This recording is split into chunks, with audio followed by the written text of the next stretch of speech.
Steelers at Bears. The up and down Steelers are going to lose. I'm going to take the Bears to win and cover -2.5. Listen, they've won 7 of their last 8 games.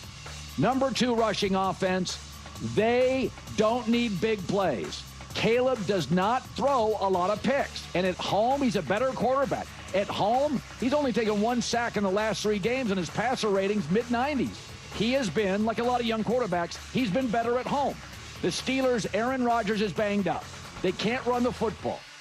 And right now, they've allowed 25-plus points in 3 of their 4 road games. So defenses, Cleveland's an example, Pittsburgh an example, tend to be better at home.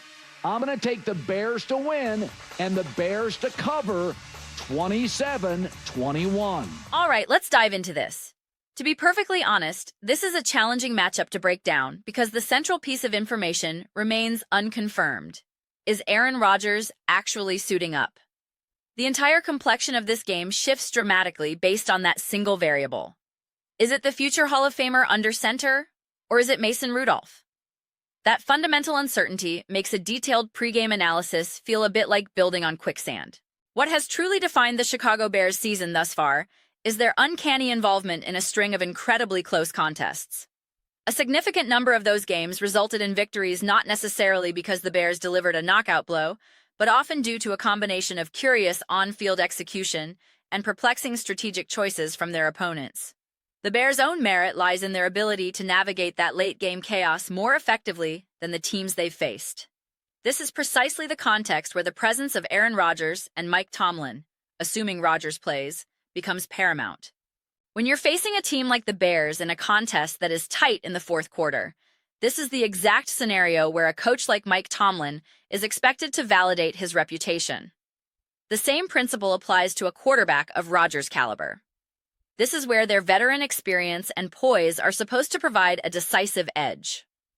This inherent uncertainty is why I was almost inclined to bypass a deep analysis of this game altogether. I don't want to construct an entire narrative around Aaron Rodgers' impact only to find out it's Mason Rudolph taking the snaps. However, for the sake of discussion, let's operate under the assumption that Rodgers is active. This is the situation where a franchise like Pittsburgh is supposed to demonstrate its pedigree. If the score is close, the defense is expected to elevate its play, the offense must execute with greater precision, and the coaching decisions need to be flawless. This is the standard for a team with their aspirations. I'm particularly unmoved by the pervasive narrative that Aaron Rodgers owns the Bears. Let's be very clear. The Aaron Rodgers of 2024 is not the 28-year-old superstar in his absolute prime, terrorizing the NFC North as a member of the Green Bay Packers. This is an entirely different chapter of his career. Furthermore, the Chicago Bears team he would be facing is a completely different organization from the one he dominated for years. That historical storyline feels forced and largely irrelevant to me. I place zero stock in it. I've heard analysts like Greg Jennings trying to amplify this angle, suggesting Rodgers' personal ego and his historical dominance are key motivators for him to play. That line of reasoning does not resonate with me. If this were the Packers versus the Bears, then perhaps there would be some lingering psychological element. But it's not. This is the Pittsburgh Steelers. Add to that the fact that he's returning from a significant injury, and the entire ownership narrative completely falls apart for me. My analysis is strictly through the lens of the Pittsburgh Steelers as they exist today. What is this team capable of against the Chicago Bears? Can their formidable defense make life uncomfortable for Caleb Williams? Can they disrupt the offensive flow that coordinator Ben Johnson is trying to establish? Conversely, can the Steelers' offense demonstrate a level of sustainability and consistency that has often eluded them? It's important to note that we are not discussing an impenetrable, top-tier Bears defense here. We've witnessed several offenses, from the Raiders to the Vikings and even the enigmatic Giants, find legitimate success moving the ball against this Chicago unit. This presents a significant opportunity for the Steelers. So the central question for Pittsburgh is, what is their identity?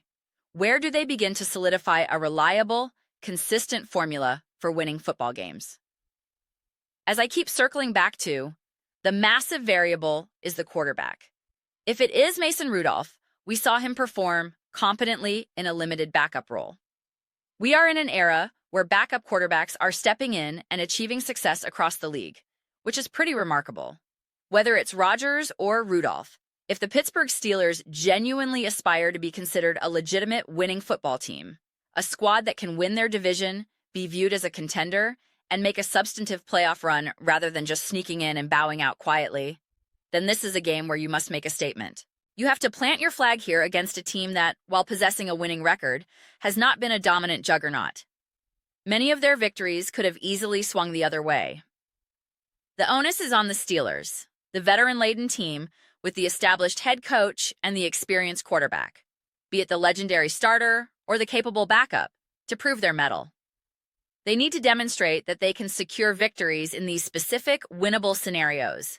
Because as I often say, if you can't win this type of game, then how can you realistically be expected to compete with the conference's elite, like the Buffalo Bills, the Baltimore Ravens, or even a struggling but talented team like the Kansas City Chiefs?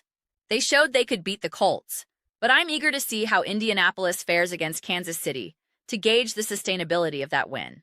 This game, therefore, serves as a fascinating barometer for the Pittsburgh Steelers. If they were to drop this contest, my expectations and belief in their potential for the season would undoubtedly diminish. Now, to be completely fair, there are mitigating circumstances. If Aaron Rodgers plays and is visibly hampered by his injury, or if Mason Rudolph plays and performs like a clear-cut, overmatched backup, then that would understandably temper my judgment. However, if we are presented with a relatively healthy version of Aaron Rodgers with no major limitations, or if Mason Rudolph delivers a steady, mistake-free performance, then the result becomes very telling. It provides a crucial data point about the team's true ceiling. This is another fantastic matchup on the schedule that I am genuinely looking forward to, precisely because of the multitude of questions surrounding it. There is a wealth of information to be gleaned from this contest. We will learn a great deal about the Steelers' resilience, their offensive coherence, and their ability to handle a precarious situation. These are the moments that define a team's season. These are the situations where true contenders find a way to elevate their performance across all three phases of the game. But those are just my thoughts. I would absolutely love to hear yours. What is your perspective on the Pittsburgh Steelers facing off against the Chicago Bears?